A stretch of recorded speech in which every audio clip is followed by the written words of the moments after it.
95 plus million people have bought homes in the course of US history with rates at or over 6%.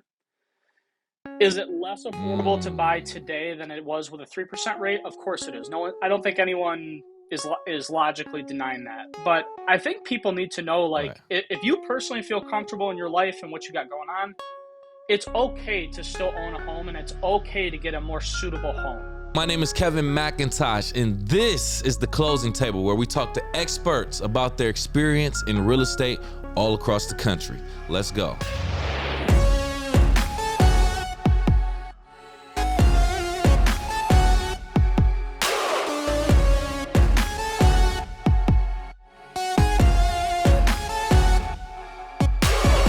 Welcome to the Closing Table. I go by the name of Kevin McIntosh, and we will be talking to top producing agent Zach Peck today. How you doing, Good. Zach? How you doing, Kevin? Absolutely fantastic, man. Thank you for being with us here today. Got a game for you real quick before we even dig into the real meat and bones of the whole situation. It's a game called This or That. Zach, I got 2 words and or phrases for you. I'm going to throw them out there, and you just tell me which one you want. It's based on whatever merits, characteristics, whatever you choose. You can even explain why you chose it if you Okay, want. You I can ready? do that. All right, let's do this. First one, cash or credit? Ooh, probably cash. Okay. Seller or buyer? Seller. No particular Okay. reason. I just love working with sellers. I'm kind of a numbers guy, and I love it being able to price a house, stage a house, sort of get the marketing going, and just getting it sold for what you tell your client it will sell for. To me, that's rewarding. Yeah. There it is. Thanks for that explanation. Conventional loan or unconventional loan? Conventional. Okay. Lastly, multifamily or single family? Probably single family. I do like the investor side. I'm an investor myself, but I think I'm more passionate probably about the single family side. Interesting. All right. Well, cool way to break the ice, Zach, man. Glad you played our quick little game, this or that. Now we get into the real story. Let's talk about you, Zach. First and foremost, you are currently part of a family-owned business, correct? Yeah, yep. So my dad and I worked Okay. together, and we got into business together about 11 years ago, almost to the day actually, and opened up a residential Oh, real estate nice. company together. Nice. So it's you and your father. I know that has to have some interesting type of dynamics, right? So what are some of the pros and cons of joining a family business with your Yeah, dad? so I would say some of the pros definitely has been, I think it's made our relationship stronger, and it was tremendously helpful, especially early on, to have somebody help me learn the basics of the business. And I don't think I'd be here today without that help. So that was definitely a pro, just having somebody to sort of rely on for questions, things like that. Um, we started out, we pretty much had nothing. We had no office, no client space, no real business experience, nothing like that. And I can remember when we first started, we were renting a small little 2-bedroom house in Okemos, and we were living together. I just got out of college, and I was sleeping on the floor in a sleeping bag. And I remember thinking, I'm like, Huh? man, this is just, this is like grind the way to the top, and we were just trying to make it happen. So I think from that sense, like starting, from not, I don't want to say starting from nothing, but starting from nothing in a sense, I think that definitely made Yeah, our right. relationship a lot stronger. Oh, wait, Zach. Did you just say you were sleeping on the floor in a 2-bedroom house with you and your Yeah, dad? yeah, yep. Why are you sleeping on the floor if there's another Man, we room? were Did I miss something? no, not missing nothing. We were just, we were brand new. We didn't have any money. We were just basically had enough to open up the company. It was our office in Okemos. When we took it over, it was just a concrete floor. And, luckily my Oh. dad knows a couple of people that are handy, and we built up the office, walls, floors, everything. Mm. Um, Oh so man. yeah, Okay. I think we both cherished that journey quite a bit. There you go.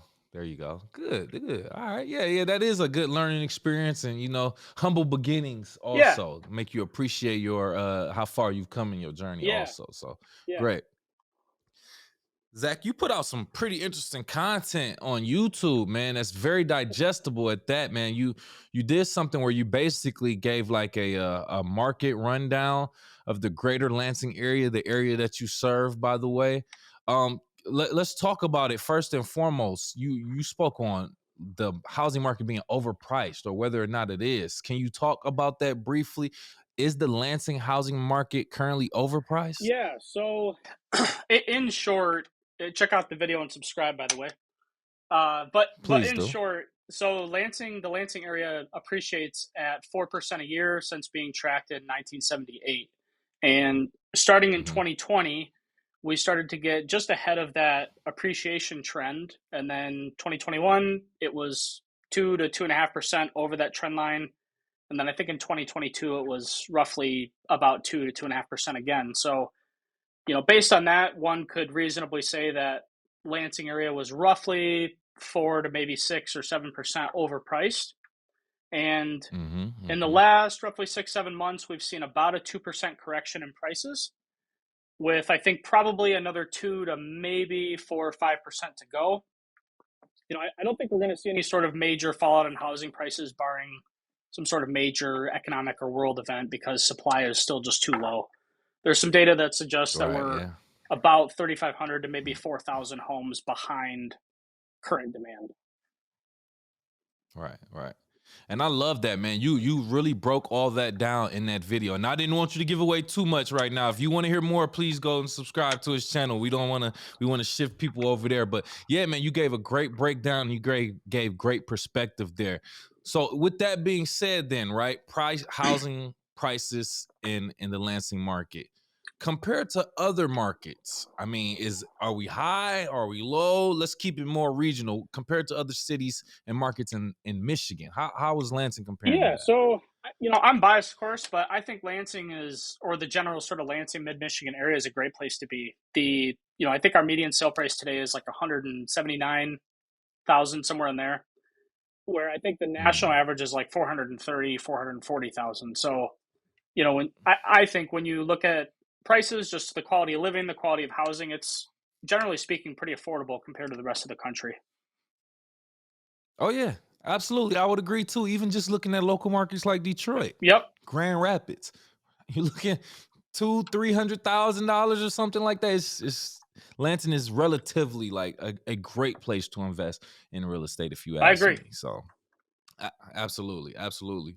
Hey, so we are in Michigan. We just got out of this crazy winter, which is kind of still lingering around.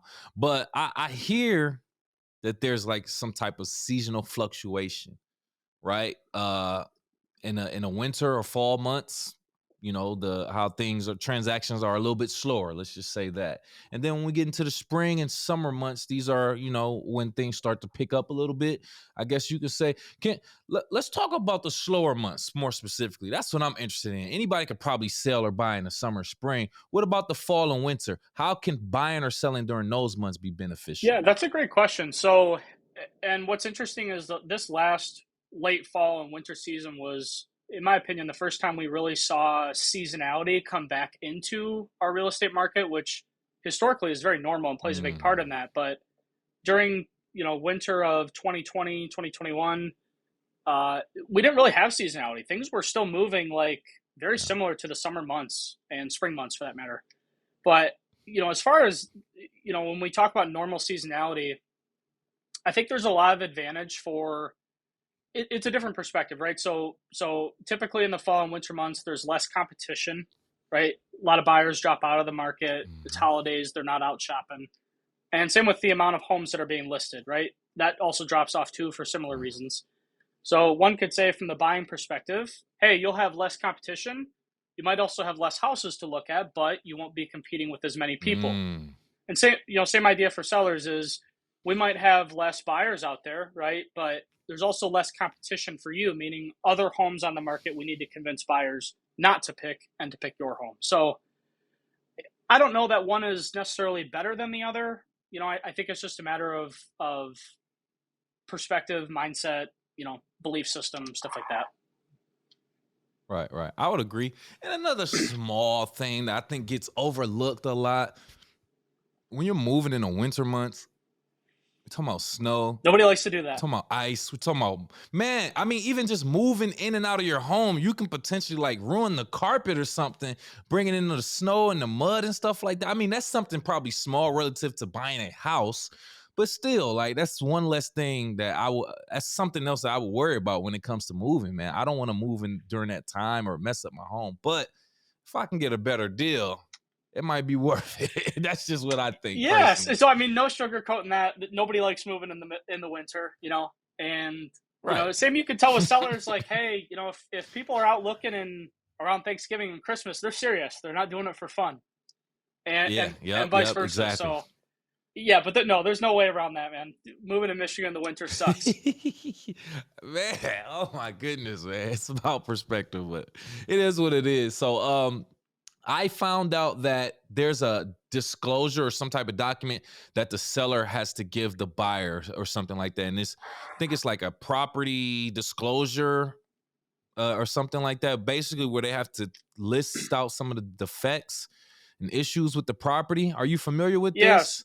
Okay, so with just to answer this question, if a seller lists defects or issues with their property and that doesn't align with what the inspector has found, what happens there? What happens with that disconnect? Are there any penalties or That's a anything? that's a great question. So that is one of the leading causes for liability on sellers is there's a saying in real estate, disclose, disclose, disclose, right? So, we always tell our Mm-hmm. sellers anything that you know about the property, any problems that you've had, we want to try to be more descriptive than not. Most buyers are okay with knowing about problems with a house. They just want to be told about it, right?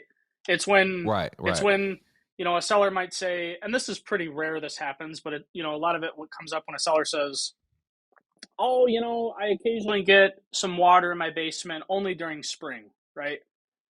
Well, buyer moves in, Mm, right? And then we get a couple of torrential downpours like we had the other day, and basement floods, and it consistently floods. So, where a lot of sellers get themselves in trouble is downplaying maybe some of the issues that they have. When in reality, if we're just right. upfront about it, we can, I mean, knock on wood, in 11 years, there hasn't been a problem we can't work through, right? It just kind of, we need you to sort of be forthcoming, and then we can help you work through that. But yeah, any Right. defects, any material defects, if a seller truly does not know about something, they need to put that. But if they do know, a Mm-hmm. lot of it becomes a little bit of he said, she said too. Like, inspector might say this, and we Yeah. might say to the seller, well, how did you not know this? Right. And, so that is sort of, that can be a fine line sometimes. Okay, so all right, so now we got to get into it. That it sounds like a very blurred line right there, right? So first off, how can you gauge whether or not the seller knew about an issue or not? You know what I'm saying? It could be something that the inspector has done his due diligence to find that the seller honestly didn't know.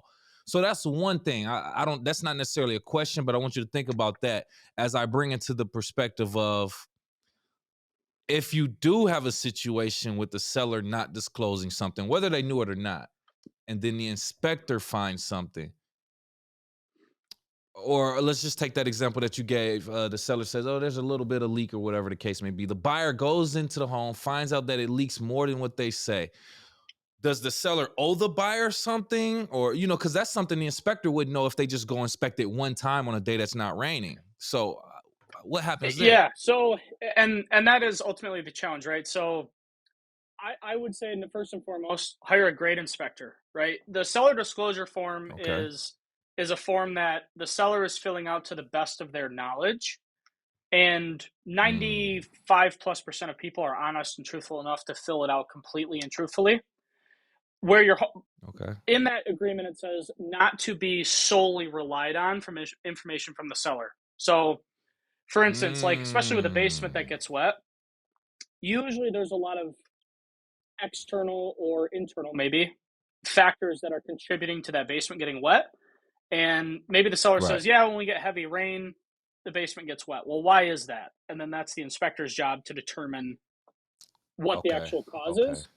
Now, the Mm. the challenging part can be, if the basement gets wet, is it a trickle of water in the corner, or is it 4 inches of standing water every time it rains?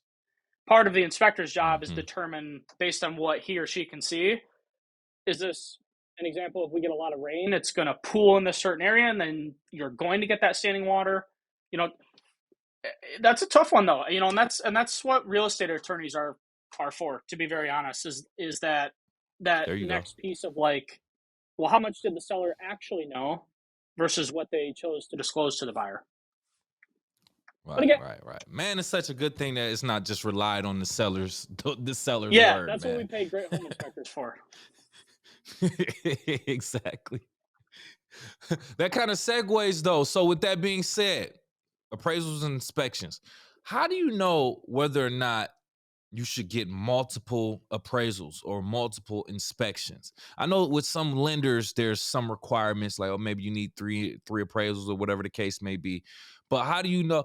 Like personally, you're like, I don't think that inspection was right, or I don't think they looked good enough, or I think the house is worth more. Like, how do you know when you should actually go about getting more? That's a great question. So really, the only time, generally speaking, that a person would ever need to get or be required to get more than one appraisal is sometimes we'll see houses that have been flipped with FHA guidelines. For instance, if a house is bought and sold within 6 months, you need two appraisals. So, for instance, if a flipper Mm, buys a house for 100 grand, fixes it up, remodels it, and then lists it for 160 within 4 months, right. that new buyer is going to need to get two appraisals. So, generally speaking, that's 99% of the time that we'll see more than one appraisal, but more than one inspection. Okay. I don't want to say it happens often, but a couple times a year we'll see. Maybe one of our clients hires an inspector that is not as knowledgeable as maybe other inspectors in the area. So, for instance, I had Mm, an issue last year where a roof line looked like it was sagging. Very old house, and the shingles on the roof were newer, the decking was newer, but the actual structure of the roof, the way the roof was designed, there was an overhang, and then that overhang, it was sagging a little bit. And so this mm. inspector had told our client, you need to have a roofer or a structural engineer, if you will, come and look at this roof. Well, most roof structures in our area are not overly complex, right? So we called an Right. inspector that we do a lot of work with, that we recommend to our clients, who's a licensed builder, and came out, checked it out, and turns out the wood is 130 years old, right? So gravity kind of does its thing, and the wood gets petrified. Yeah, yeah. So it was an instance that it's not going to get any worse, right? And it's not causing a structural issue. But in that case, we had to have more than one opinion come out and check that out, and the Yeah. client felt a little bit I more bet. comfortable with that. Yeah. That does sound like a scary thing. You see a roof kind of looking a little weird. You like, and that's a major cost on a property, man. So I gotta double, triple check this, make Yep. sure. Man, I couldn't imagine. Ugh. All right. Well, that's good. That's good. It seems like ultimately, in most cases or significant cases, you're probably gonna get more than one appraisal or inspection, then, right? Yeah. So as far as inspections go, there's of course your pest inspection, a radon inspection, and then as of the last couple of years, sewer inspections have been pretty common.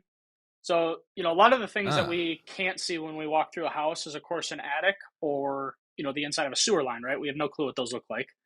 So, part of that right. inspection is they'll run a camera right down the sewer drain and determine, is the line itself, is it intact? Are there tree roots in it? Does it need to be cleaned out? Does it need to be totally torn up?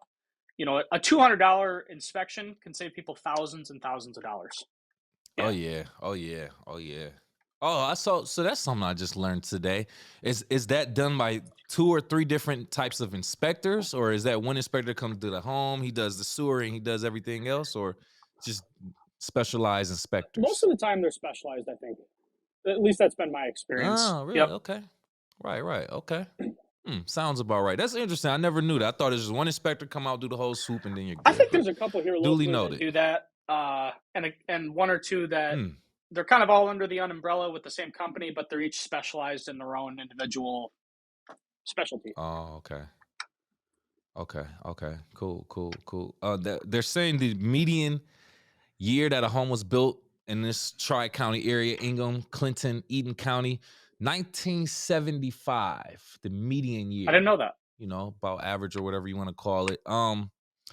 Do your clients prefer older homes pre-1975 or newer homes, and why? Oh, good question. I would say we get an even mix of both, to be honest. I have a lot of people that will Hmm. hear like they like the old home charm, and maybe they're the type of person that after work they like to tinker with stuff and fix things. So I would say your older homes, they generally need a little bit more maintenance and some ongoing repairs. Some people like that, some people don't. Some people want to avoid that. Some people love the idea of having an old home and enjoying an old home. Right, Uh, right. for the people that like the newer homes, I think for most of them, it boils down to a little bit less maintenance, and maybe if they're building a new home, they get to customize it exactly how they want, and there's the feeling of Right. nobody else has owned this before me, and I think there's Mm-hmm. something to be said for that. But I feel like we do a pretty good mix of both, new and old. Yeah. Okay. Okay. I can understand that. I mean, I know it's been the same song we sung on this show that there's a housing shortage in most, if not all, markets, Yep. right? So the another big worry has been whether or not there's enough space for new development, new land, and things of that nature. I'm gonna be honest, I was shocked to see that the average or the median year was 1975. I think it was 1980 for one, 1970 for another county, and then like 1975, 76 for another one. I expected it to be a lot older, if I'm being quite honest with you, but that was kind of shocking to me too. But I've heard people mention their preferences on why they like older homes or why they like newer homes. I think I'm more of a newer home person. I'd rather sit on the toilet seat nobody else sat on. But that's just me Yep. personally. I, you know, there's and I've had I've personally owned super old houses, and I've owned semi new, I guess, in our area, built in the '90s. But so for me Mm-hmm. personally, the old home thing, I've been there, done that. I've gutted and remodeled literally two of them from the studs, and the idea of an old home Woo. anymore does not appeal to me. Uh, I just turned 30 2 months ago, and I don't have the energy or the time or the desire. Yeah, Congratulations. thank you. To bring that old home back to its former glory, maybe. And I'm into I the bet. lesser I maintenance bet. No, nowadays. see, listen, that's how we all get when we get older. It's like the life cycle. You first you rent, and then you eventually own, and then when you get to owning, you got to maintain everything. Then as you get older, you like, let me just get in this condo. Yeah, yep, Let me just let somebody else take care of this. yep. That's funny, man. You said over 80% of your yearly business comes from referrals or repeat clients, which is very impressive, first and foremost.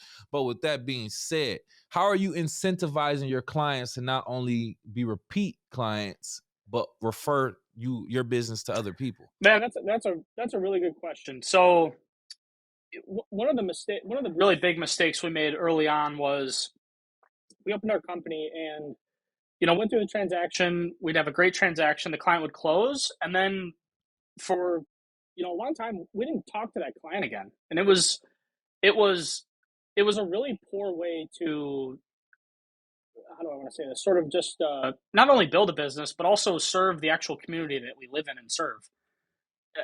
Kind of like, hey, Mm-hmm. you're going to buy a house from us and never hear from us again. That's not right at all. So about Right. 5 or 6 years ago, we started doing, we'll do anywhere from 4 to 6 customer appreciation events a year where we'll invite people. Like, for example, next Saturday we're doing one at a trampoline park in West Lansing where people can come, bring their kids, nieces, nephews, grandkids, whatever.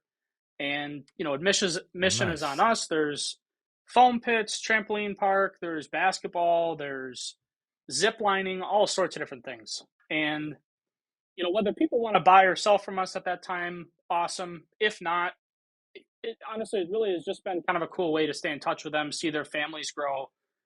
It Yeah. honestly has been a lot Yeah. more rewarding than I thought it would. And I think just removing the talking about business all the time with clients, like we've just been checking in with people Mm-hmm. this week, actually, calling our whole database and just saying, like, how are you doing? There's a lot of economic uncertainty out there. Like, we want to be accessible to you if you have questions or concerns down the road. I don't need you to feel like awkward or weird or uncomfortable if you feel like you need to reach out to me.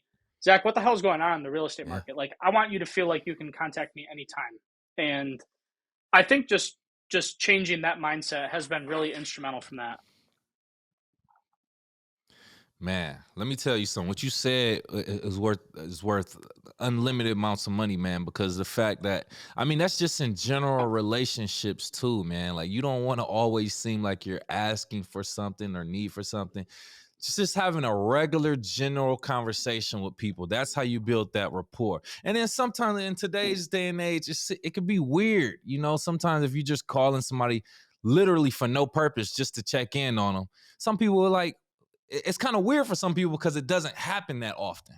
And your line of business where you actually your success really depends on how your relationship with people is determined. You really need to do stuff like that. So I completely understand, just having those regular conversations, checking in on people, seeing how they're doing. Oh no, there's nothing wrong with your home. There's not. I just calling just to check and make sure you're good. Just seeing how your family is, invite them to those trampoline parks. Man, that speaks volumes first and foremost, man. It's just something I got to do personally, just in my regular relationship. So I'm just glad you mentioned that. I feel like you were speaking to me Yep. personally, like you know me. Yeah, no, and I think that's a good point. Thank That you. I don't think that applies just to business. Like how rarely do we actually check on people that we know? Like how are you actually doing? And Exactly. maybe we catch people at Mm-hmm. a bad time and whatnot, and they don't want to talk about that, and that's fine. But just know that it Right, exists, right. and we can be here if need be. That is a whole fact, man. Thank you, thank you. That's some gems right there. For our first-time home buyers that are watching and listening right now, what is the most common factor in the real estate process that you see first-time home buyers struggle with the most? That's a good question. I would say that they I would say the two things they probably struggle with the most is just not knowing the process in general. So just sort of the fear Right. of the unknown, if you will. And then, whether that be with mortgages or buying a house or both. Uh, I would say probably the other piece is I think a lot of, and maybe sellers too for this matter, but I think a lot of first time homebuyers they're a little bit nervous to reach out maybe to a real estate agent because they don't want to be sold, and understandably so.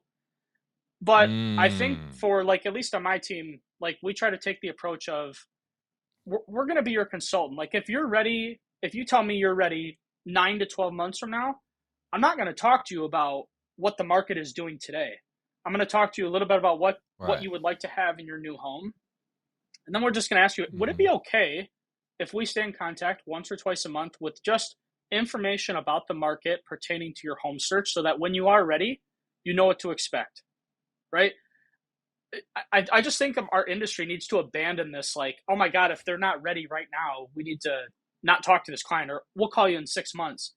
You can Right. still build value in a relationship with your clients, but it needs to be relevant to them and the stage that they're in. And, Yeah. especially in a changing True. market with uncertainty, like we need to be that economist, if you will, that they can rely on and trust for actual unbiased, real information so that they can make a good decision. And that's really all we do is we're just here for information and guidance to help them. And I don't know if you can tell I'm passionate about that, but I wish Come on, I man. wish that That's our what we here clients would for. partner with us earlier in the process. And I just feel like that takes so much stress and uh anxiety away from them. It's a good point. I like that you related being a realtor to a local economist too, because we all know how much the real estate market has an effect on the economy. So to put it in that perspective, I gotta respect that, man. That's a great way of putting it, man. I might have to dress my realtors as economists now. Oh, well, if you think about it, That's like, super dope, our clients man. are coming to us for information, really.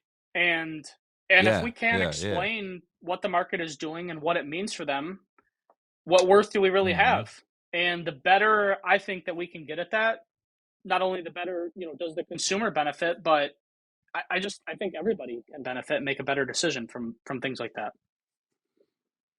Truth bomb, man. Appreciate the great words, Zach. And thank you for joining us here and pulling up a seat to the closing table. Zach, before we get out of Yep. here, if you have any last words and or want to tell the people how they can reach out to you, please do so now. Yeah. So, I think one of the messages that we're trying to get out right now is if if you feel like you are personally in a good financial situation, you feel like your job is secure, things like that.